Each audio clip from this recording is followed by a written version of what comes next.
Talk about a crusher. Yes! Oh! Are you kidding me? And gone!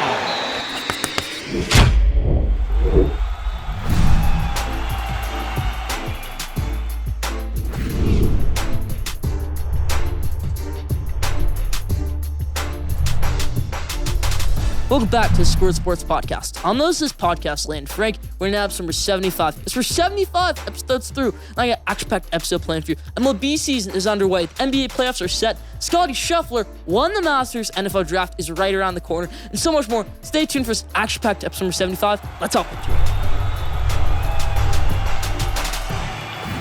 Let's start with episode number 75. How we always do with the headlines in the NBA. The Los Angeles Lakers did get eliminated by, it's awesome to see right here, by LeBron James disgruntled, Frank Vogel got fired, Russell Westbrook is getting traded, no doubt about it. Anthony Davis might not even be on this team next season. I mean, there's a very rare chance of happening, but it could definitely happen. LeBron James obviously had to struggle a little bit this season. Didn't play as many games. Almost won the scoring title. Didn't qualify for it, though, because he didn't play. I don't think LeBron James only played like 53, 54 games this season, which isn't ideal for the Los Angeles Lakers. I think if LeBron James and Anthony Davis didn't get hurt, the Lakers would have been in playoff position. I don't think they would have won a playoff series, but I do think they would have been in playoff position. No bit bad. So Lakers got eliminated from the playoffs. And the playoffs are started, but we're going to make our playoff predictions later on in the episode. But Obi Toppin, everybody, of my New York Knicks, has went off this last week. He went off this last week. I mean, second season, sophomore season, wasn't so great for Obi Toppin, but this last week he turned it on. He says career high of 35 points with 6 threes. What does he do the next night? He drops 42 points. 42 points for Obi Toppin, career high in his last game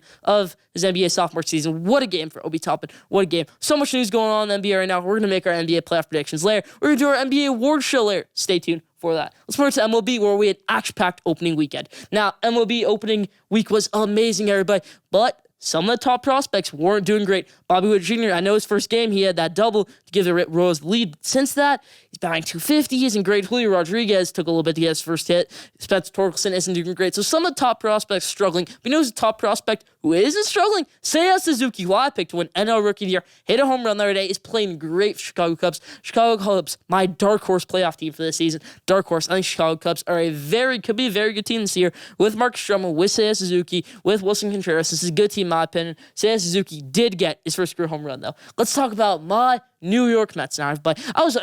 Great start for the Mets opening season. 3-0, now 3-2, which isn't ideal, but Tyler McGill on the mound for game 1. Everybody's saying, who in the world is Tyler McGill? Who would it? You tell a Mets fan 2 weeks ago, yeah, Tyler McGill's going to start opening day. Not Taijuan Walker, not Chris Bassett, Cy Young candidate, not Jacob deGrom, Cy Young winner, not Max Scherzer, Cy Young winner, Tyler McGill.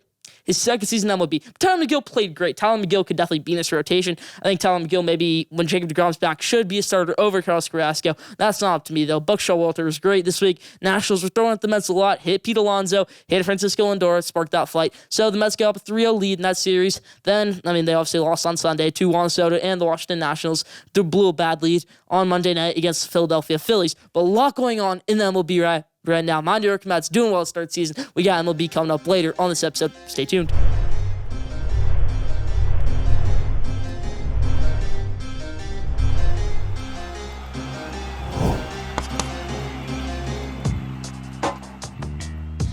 Now, my favorite from this week, my weekly favorite of this week, was watching the Masters, watching Scotty Scheffler win at Augusta. What a tournament that was. You see Tiger Woods go one under par on his first day, Thursday, but then the weather starts getting bad at Augusta, then he doesn't do well. He shoots +2 the next day, then the next day he goes +6, and last day he goes +6 again. Tiger Woods didn't finish the Masters out that great, but the favorites didn't do well at all. I picked Patrick Cantlay to win the Masters. He barely even made the cut. John Ram barely made the cut. Jordan Spieth didn't make the cut.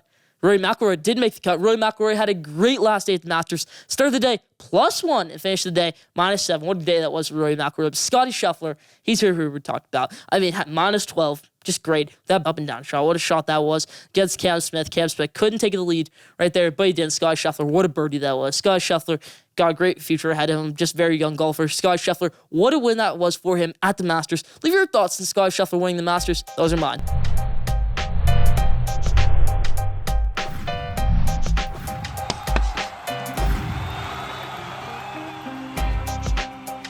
Let's switch things back to baseball, everybody. Top 5. My top 5 baseball players for this season So Vladimir Guerrero Jr., who I picked to win MVP in the AL this year, he's going to be on this list. Juan Soto, I picked to win MVP in the NL. He's going to be on this list. So let's dive into it. Fifth best player in MLB this season will be Showtime Shohei Ohtani. Shohei Ohtani didn't start that great at the plate, but he did pretty well in his debut as pitcher. Lost the game still, but only gave it 1 run. Not a terrible performance by Shohei Ohtani. Definitely could have been better. Shohei Ohtani will get things going. I think he'll be the 5th best player in the MLB this season. Number 4, Byron Buxton of the Minnesota Twins. The fastest man in baseball is going to maybe even be an MVP candidate this season. I think for sure Byron Buxton could be an MVP candidate this season. Like I said, fastest man in baseball. Now he doesn't have to carry that Twins team as much. It's his team.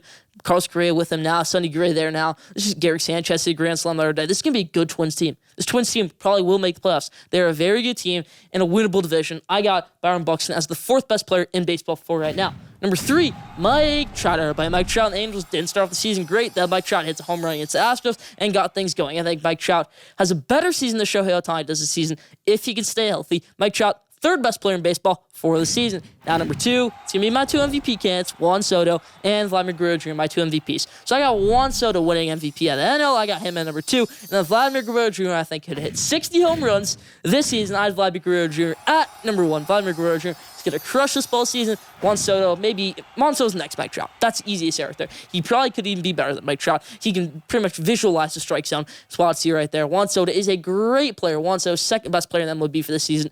Number 1 being Vladimir Guerrero Jr. That's about for top 5 this week. Leave your thoughts in the comment section.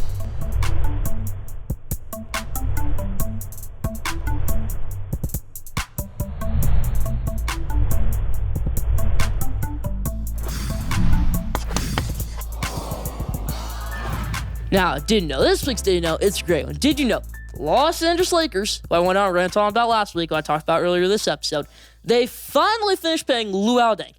If you ask me how long ago Luol Deng retired, it's probably a while ago, because Luol Deng is not that great of a player. And he wasn't on the Lakers that long ago. $72 million, they gave him a contract in 2016, and they finally stopped paying him this season. He was the 5th highest paid player in the roster this season. Now, if they didn't pay Luol Deng that much money, they could have gone after DeMar DeRozan this season. They could have gone after Alex Caruso. Just a lot of things here right there. Did you know Luol Deng, the Lakers finally stopped paying Luol Deng his $72 million contract, dating back from even before LeBron James was the Los Angeles Lakers? Didn't know that? Leave that in the comment section. That's about what I didn't know this week.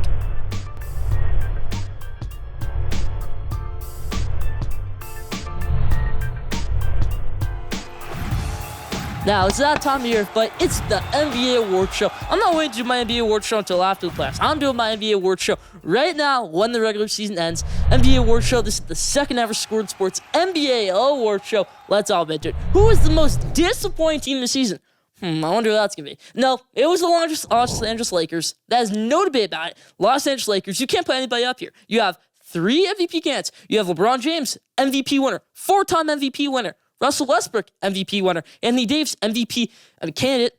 Carmelo Anthony, MVP candidate, former MVP candidate. Just wild stuff to see right there. Los Angeles Lakers, easily the most disappointing team this season, no debate about. Now, who's the most surprising team this year? The team surprised me the most.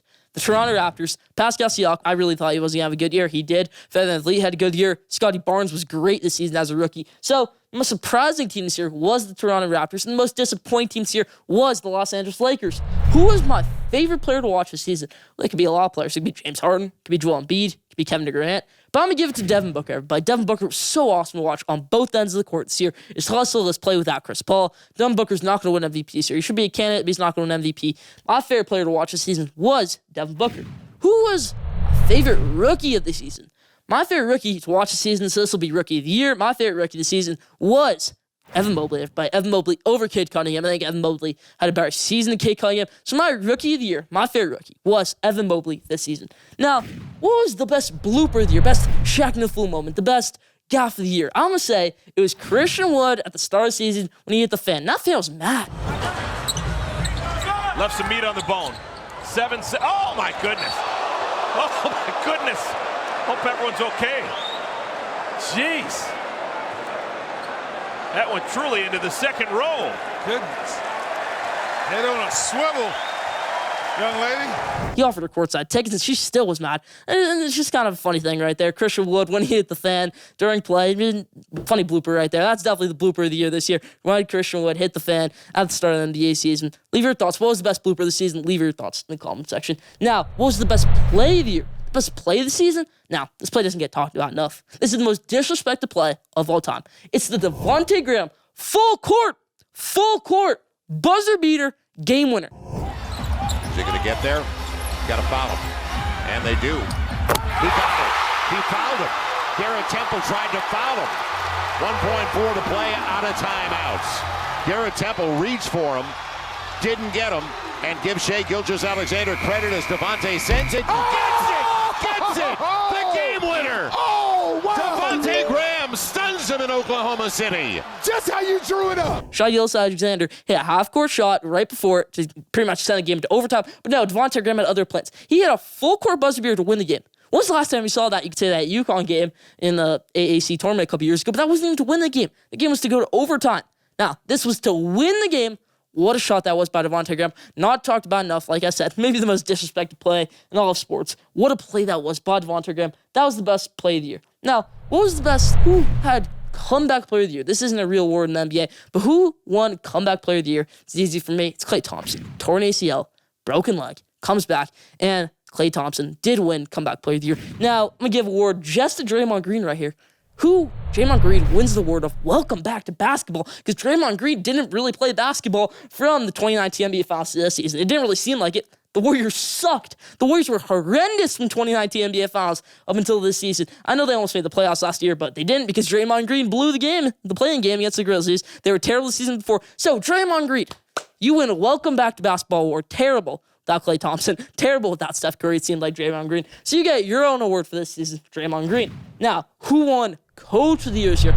It could be Monty Williams. I think Monty Williams definitely deserved to win last season. I don't like coaches winning awards back-to-back years. I'm going to give it to Ime Udoka. I mean, just great coach for the Boston Celtics, coming into a rough situation with Jaylen Brown and Jason Tatum, just a little bit struggling after last season. Brad Stevens, a little bit struggling to start the season this year, but gets them up to the 2 seed, 51-31. What a season that was for the Boston Celtics. They're in prime position for a championship. Ime Udoka does win Coach of the Year season. Now, MVP. Who is my MVP for this season? Let me break it down right here. I'm having MVP, and I'm having most outstanding player. There's a difference. MVP stands for most valuable player. The most valuable player this season was Nikola Jokic. The most outstanding player this year, it should be called this. It's called out in NCAA. The most outstanding player. Most outstanding player this season was Joel Embiid. Now, Joel Embiid is very valuable to Philadelphia 76ers. They have James Harden. They have Tobias Harris. They have Tyrese Maxey. The Denver Nuggets virtually had nobody this season. No Michael Porter Jr., no Jamal Murray. Nikola Jokic really had no help. Nikola Jokic wins back-to-back MVPs for me, and Joel Embiid wins the first ever most outstanding player. There's a difference. I'm giving out 2 awards, most outstanding player and most valuable player. That's about for the second year of the Schoolyard Sports NBA Awards Show. Leave your thoughts in the comment section. Do you think I got it right? Leave your thoughts in the comment section.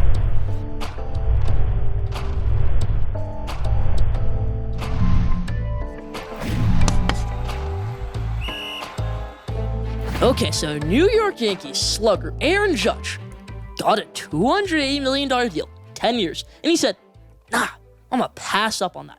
I want so much money. I want to be the highest paid player on my position, which probably would pay him the highest paid player's position. He wants more money, Aaron Judge. He wants a bigger contract.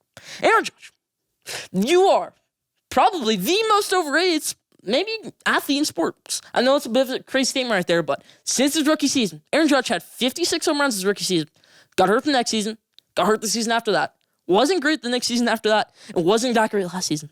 Aaron Judge maybe strikes out the most of any player in baseball. Now, I know for the past couple of years, the most overrated player in baseball, voted by the Players Association, has been Bryce Harper. Bryce Harper won MVP last season.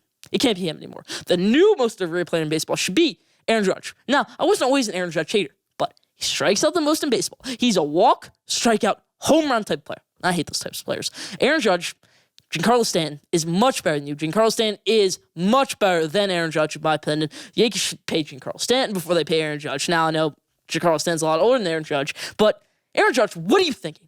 This is an outrageous statement. I can name so many better players at that position. It's wild to think, right? Byron Buxton, more consistent, better. Mike Trout, more consistent, better.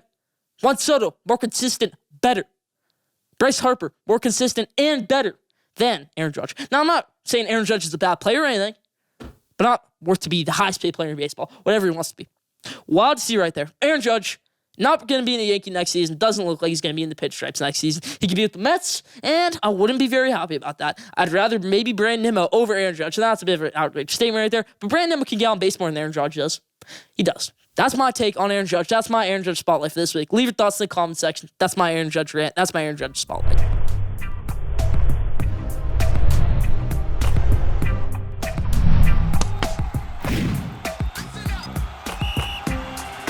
Now, it's that time of year, but we're nearing our mock draft special for the NFL. But for right now, I'm going to give you a mini mock draft. My first 8 picks of the NFL draft. Let's all get to it. With the first pick in the 2022 NFL draft, I have the Jacksonville Jaguars taking my Michigan man, my Michigan guy of my Michigan Wolverines, Aiden Hutchinson, the best player in this draft class. No debate about it. Not Trayvon Walker. I have Trayvon Walker going number 2 to the Detroit Lions. Trayvon Walker's a great player. In my opinion, Trayvon Walker's a Dan Campbell type of guy.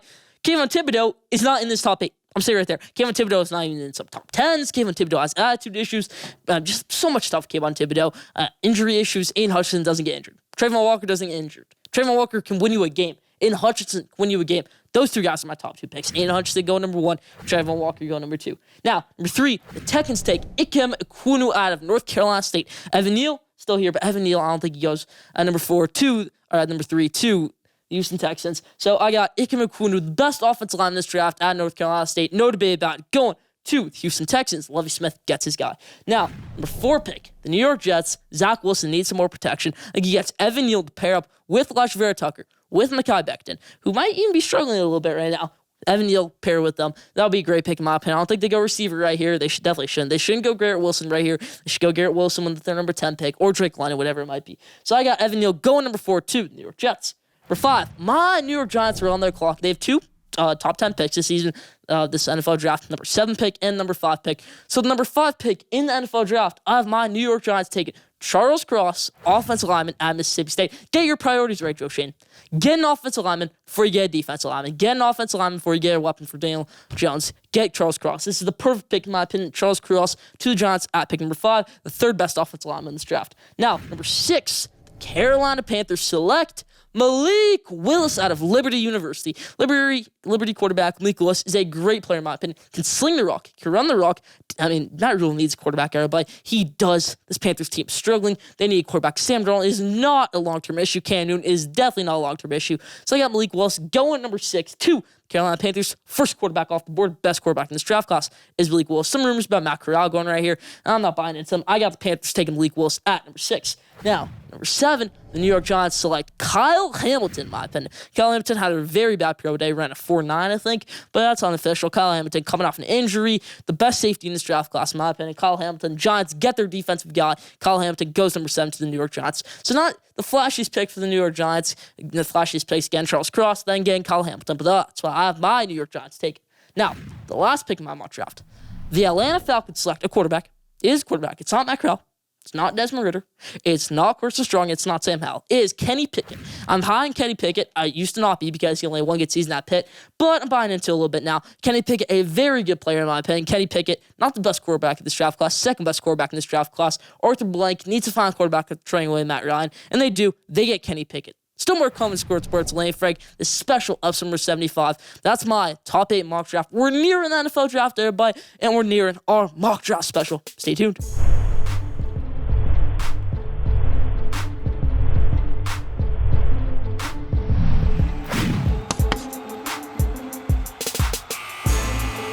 Now, at the buzzer, everybody. This week's At the Buzzer, it's a great one. This is my NBA playoff bold predictions. I felt like I was filling out a bracket here when I was doing this, but I got some great bold predictions for you here right now. Let's hop into it. My 5th best bold prediction is the Memphis Grizzlies get upset round 1. I think they do. I think John Morant, coming off an injury, maybe a little bit of experience. Desmond Bane, I think he might go cold in this series, and it's just crazy to think right here. Zaire Williams isn't that fully developed yet. Steven Adams is that force for that team, but I got this feeling, Jaren Jackson, I got this feeling that the Memphis Grizzlies will lose round 1, whoever it might be. I think the Memphis Grizzlies do lose round 1. My 5th best bold prediction is the Memphis Grizzlies losing round 1.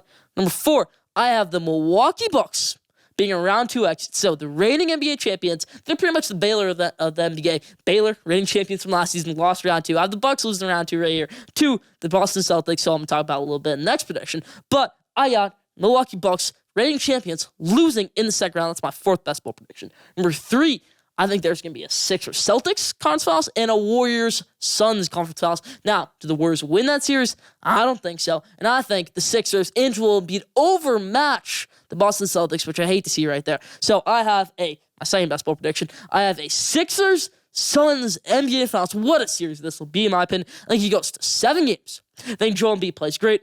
I think James Harden probably plays pretty well in the series. Tobias Harris will play well in the season. Matisse Thybulle going to be back. He's not going to be there in that Toronto series, which is a little bit interesting. I don't think they get upset round 1 by the Toronto Raptors. So, my NBA champion prediction for this season is, I got it right for March Madness with Kansas. I'm going to get it right here for the NBA. I have the Phoenix Suns, Jay Crowder, Devin Booker, Chris Paul, Mikal Bridges, DeAndre, and Dario Saric. This is a stacked team from head to toe. Cameron Payne, Monty Williams. Oh my gosh, this is just a great team. What a team James Jones put together right here. Just what a team. I think that the Phoenix Suns win an NBA championship. Chris Paul gets a ring. Devin Booker gets a ring. It's going to be great to see right here. Phoenix Suns win an NBA championship. Those are my 5 NBA bowl predictions. Leave your thoughts in the comment section.